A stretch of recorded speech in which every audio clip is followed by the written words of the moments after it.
Hi everyone, it's Chris, the vinyl Suffolk record collector, back again with another video. We've got a real nice, good video, got some good stuff, real nice finds here. So we'll get straight into it, shall we?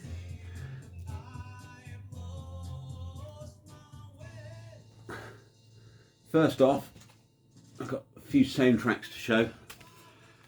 This is quite a scarce one. It's an original from 1970.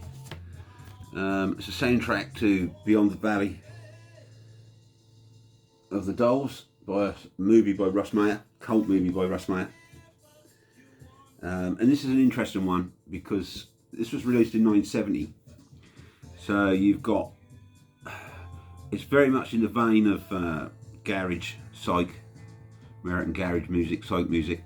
All the music is by a guy called Stu Phillips, who started off his career before this with doing like what have become cult movies, this being one of them. I've got another one to show actually, by him, and this starts off with the Sandpipers. So you've got Sandpipers on here. Most of the tracks on here are sung by Carrie Nations, but you've got Strawberry Alarm Clock on here. Yeah, and that's it really. So you've got the two Strawberry Alarm Clock tracks on here are Girl from the City and I'm Coming Home, which I'm Coming Home is an amazing track. Sandpipers do Beyond the Valley of the Dolls, and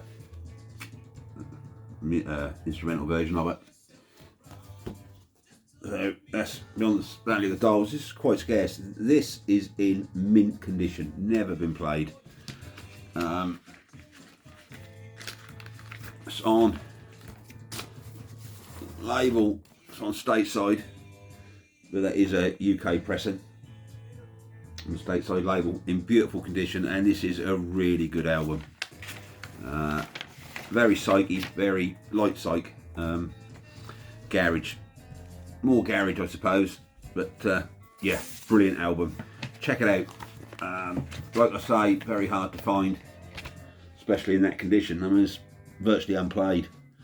Now, a few months ago, well, last year, I picked up another Stu Phillips one, which was all the music, you know, by Stu Phillips, orchestrated and stuff, and that was Angels from Hell. This is a rare album, but this particular pressing, once I got it home and sorted it out, it's on a label called Real Time. This was released in 2011 on Real Time. It's a good album. It's come up on Discogs as a bootleg, so, or an unauthorised pressing. But it's not bad. I mean, you've got, again, very much in the garagey psych era, because this was originally released in '68. But you've got Peanut Butter Conspiracy on here,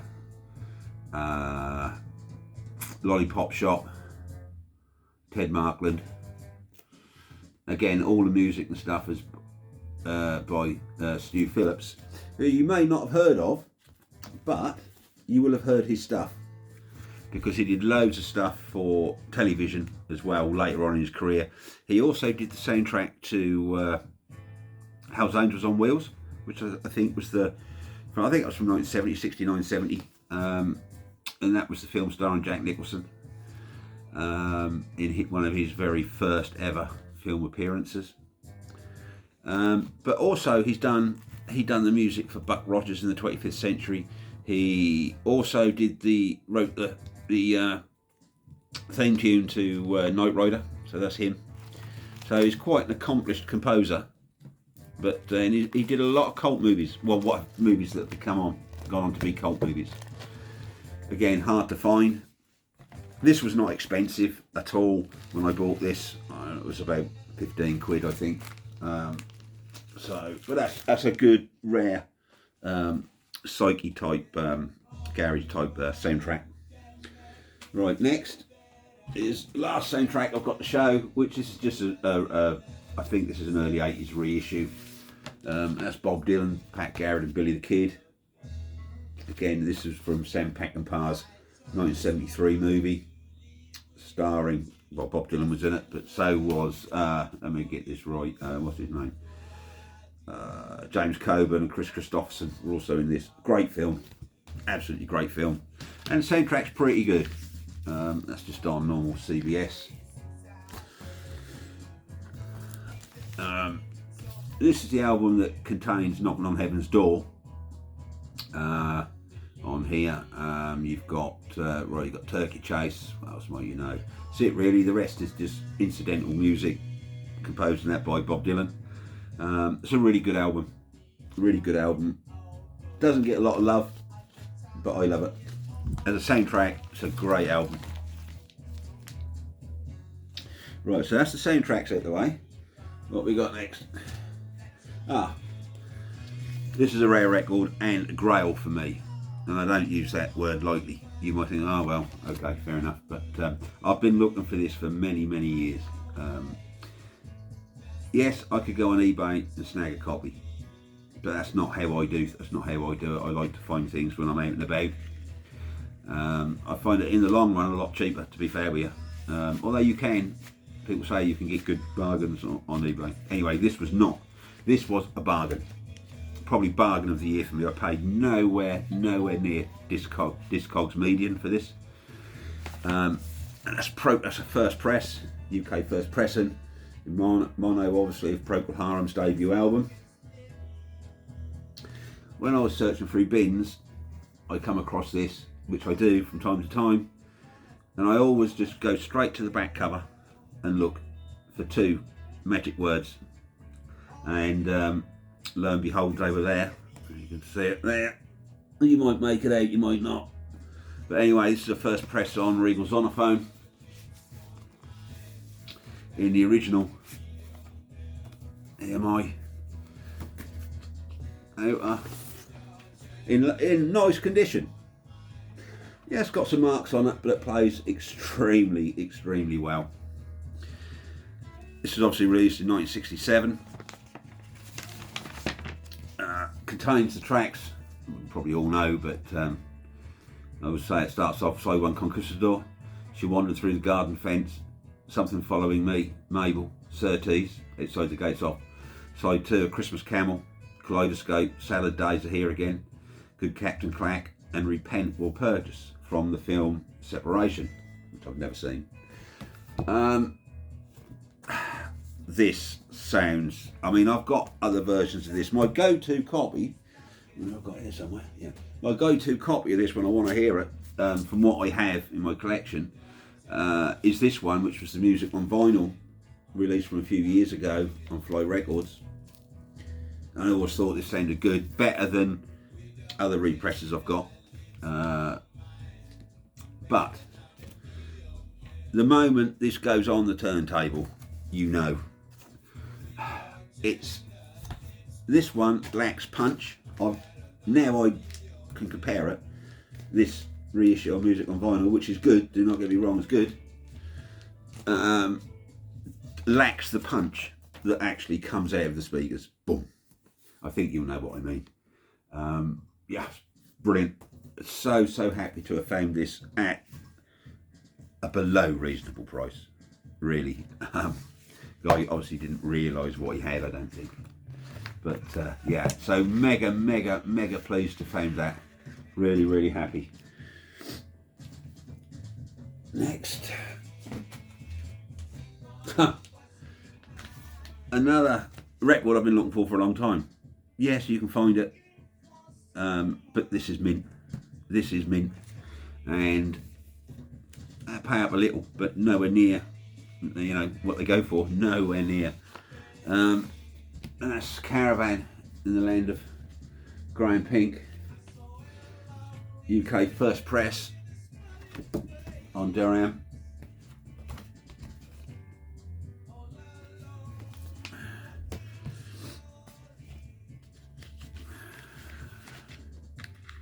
And that's on the Durham label, but what you want is the brown Durham label, not the red. A lot of these are on the red, and I'm pretty sure that's the second pressing. This is the true first press, 1971. Fantastic album. Without a doubt, the best thing I think Caravan ever did. I've got another Caravan album to show actually that I've picked up, which probably completes what I need to have from Caravan now. You just can't. If you've never heard this, you must check it out. Go and listen to it, because what an amazing. If you've never heard Caravan before, and the first album you hear of theirs is this, you're going to be blown away. Seriously, you won't be expecting. Well, I don't know what you'll be expecting, but brilliant, absolutely fantastic album. Next was an album I picked up as well. Again, it's the first press. That's Caravan again, for girls who grow plump in the night. This is a much rockier type, proggier, heavier prog album. Very good. Again, an excellent Caravan album. Not all Caravan albums are excellent. I'm not a massive fan, but these two albums and a couple of others, I most certainly am. This is the first press on the Caravan label. I want to say this is from 73. Yeah, 1973, this one. In lovely condition. Not expensive, you can pick this album up fairly cheaply. Well worth getting. Well worth getting if you like prog, you know. This is a much rockier, proggier album than Land of Grey and Pink, but still well worth checking out. Certainly all these records I'm showing today, you need to check out. Seriously, because they're all good records. Very good. From all different genres. Here is a reissue I picked up of a Quicksilver album that I didn't have, which is Shady Grove. This was not expensive at all. I think this was about a tenner. And it's on the, I think this was reissued in '89 on the Edsel label. I'm saying 89, 87, part of Demon Records. Yeah, that's good. Sounds pretty good. That will do until I can find a first pressing of this. But yeah, Quicksilver, amazing band. Obviously, John Cipollina. You had Greg Elmore, John Cipollina, Nicky Hopkins, and David Freiberg. Brilliant. On here you've got the tracks Shady Grove, Flute Song, 3 or 4 Feet From Home, Too Far, Holy Moly, Joseph's Coat, Flashing Lonesome, Words Can't Say, Edward the Mad Shirt Grinder. And I'm pretty sure this was originally released in '69. Yeah, it's not saying, is it? Yeah, 69. So that's Quicksilver Messenger Service, Shady Grove. A good album. I like all their albums, so I can't say. It is a strong one. In my book, it is quite a strong one. Some people might not agree, but that's all subjective. Next, an album I've been looking for a while, but it's always been too dear. It does go for a penny or two now and again, although I don't know why. I suppose, yeah. But this was about in its day, and everywhere, I suppose. But I paid I don't always say what I paid, but I paid 15 quid for this, and that's a UK first pressing of Frank Zappa Apostrophe.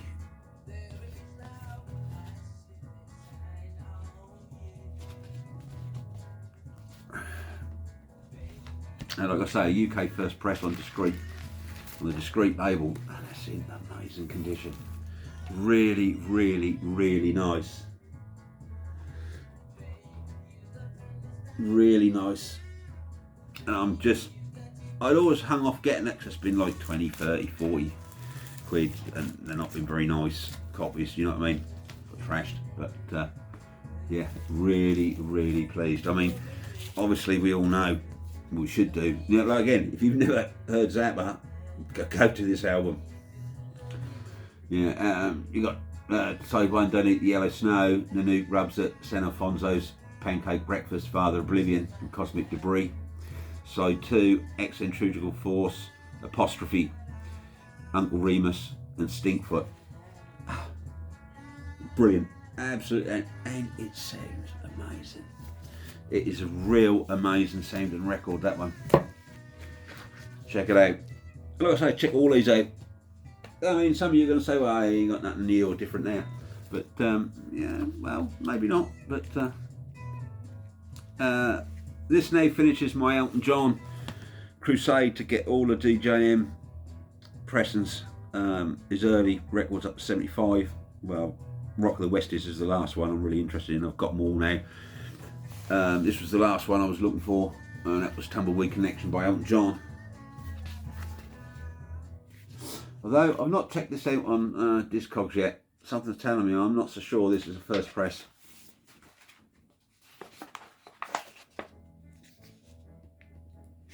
It's on DJM Records, but it's not on translucent vinyl. So that's telling me I don't think this is a first press. It's on the DJM.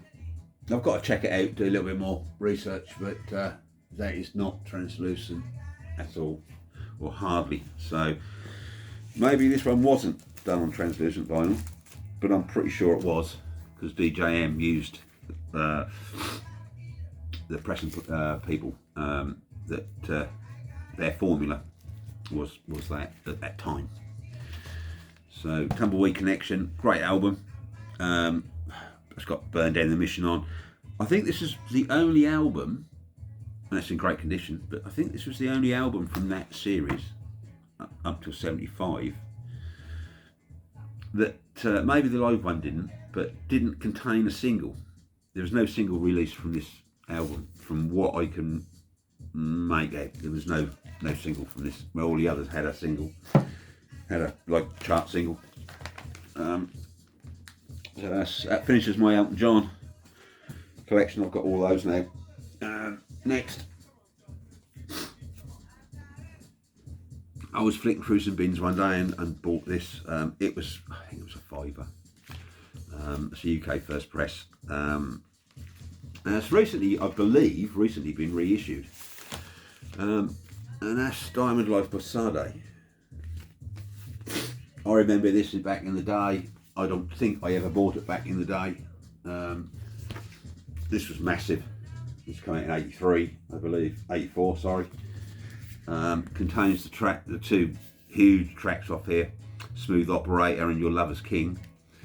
So this is in lovely condition. I think I paid a £5 for it. It's on the Epic label, in really nice condition.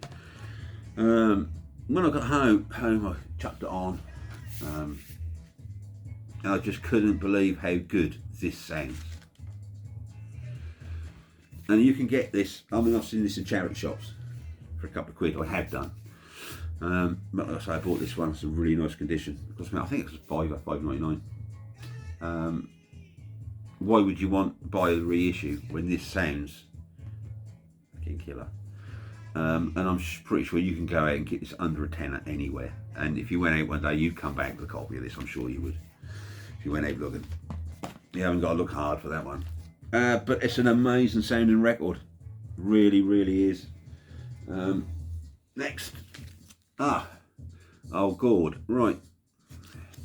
This is a record I picked up. When I picked it up, again, this was in a cheap bin. This was really, really cheap. Tenner, I think. And that was sealed. And that's from 1989. That's Gordon Lightfoot, Gord's Gold Volume 2. That's on Warner Brothers. That's an American issue. It's got a little tag cut here. Import, I expect. This is obviously it's Gordon Lightfoot, the Lightfoot Band, but what they've done here, I haven't got Volume 1, but Volume 2, they've picked tracks from their past catalogue and they've re-recorded them. The album is a direct metal master, LP. But I got it for one track and one track only. Really, I mean, I do like some of his stuff, but I'm not a great fan. But I think it was just 75. I can't remember when it was. But he done the song "The Wreck of the Edmund Fitzgerald," and in my opinion, that completely surpasses anything else he's ever done. This track is an absolute banging classic of a song. If you've never heard it, it lasts 6 minutes 14. If you've never heard it, go and stream it. You can stream it. That's "The Wreck of the Edmund Fitzgerald" by Gordon Lightfoot. Oh, way above anything else he's ever done, in my opinion. Now I'm going to get complaints from this, I'm sure, because there are fans of his about. But yeah, a whole 6 minutes 14 of it. Just an amazing song. And I got this album because it's they've re-recorded it, so I want to hear what it sounded like. I think it's down to it being a direct metal master album. A lot of direct metal master albums sound amazing. This one sounds a bit held back, a bit squashed. So there's no real highs, no real lows. I think you know what I mean. But other than that, it's still good to hear a different, well, that's the same version, but it does sound a little bit different. It's still an amazing song, so I've got another version of that. So that's why I got that. But there is a couple of other good tracks on here. Hangdog Hotel Room is one. What's the other? Alberta Bound is an amazing song. So there are some really good songs on here as well. So check them out, or definitely check out that track anyway if you've never heard it. I think you'll be impressed. Right, next. Right, picked this up because I didn't have it. And I've not run this through Discogs yet. I'm not quite sure what I've got, but it's not a first press. I'm pretty sure. It's the album Quadrophenia. It's got a very flimsy cover. It's got the booklet inside. Obviously we all know the album. This is a great album. I've had it on CD for years, but never on vinyl. So this was going cheap. That's in lovely condition. Don't think it's ever been played. But I suspect that's an early 80s reissue. I could be wrong. That's obviously on Track Records. We all know the album, so I won't talk about it too much. But in my opinion, not as good as Tommy. I mean, these two albums are always rated together. Why, I don't know, because Tommy was 69. This was a few albums later in 73, I want to say. I'll have a look in a minute. I'm pretty sure it's 73. All I know, this is a German press record. Yeah. So, that's Quadrophenia. Who?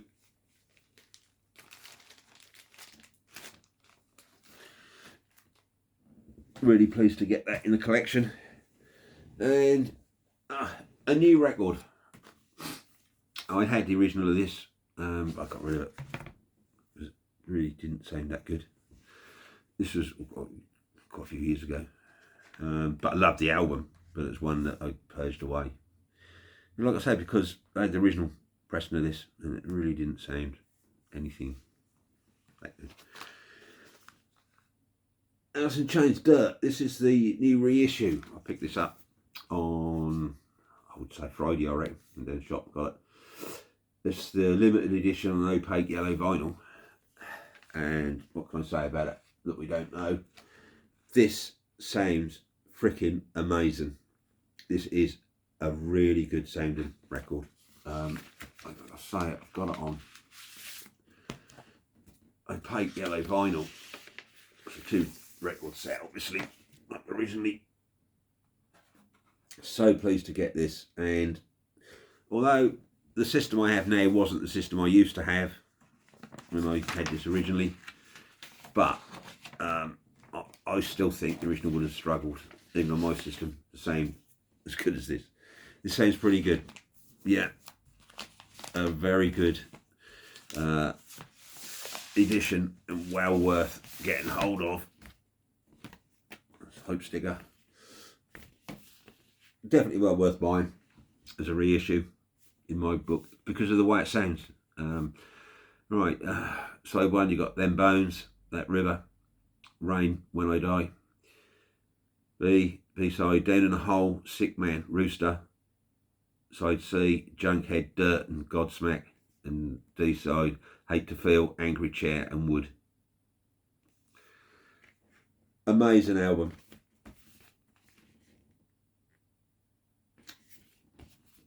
Obviously grunge at its finest. Can't beat it. I think this is their finest moment, this album, without a doubt. Always been in demand since it was pressed originally, so you can't go wrong with this. It comes with a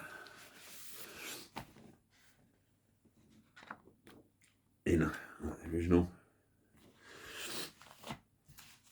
Yeah, so well worth getting. Well, that's it for this vinyl finds and little chat. So I'll be back again in a month or so with another video. So stay good, everyone, and catch you all later.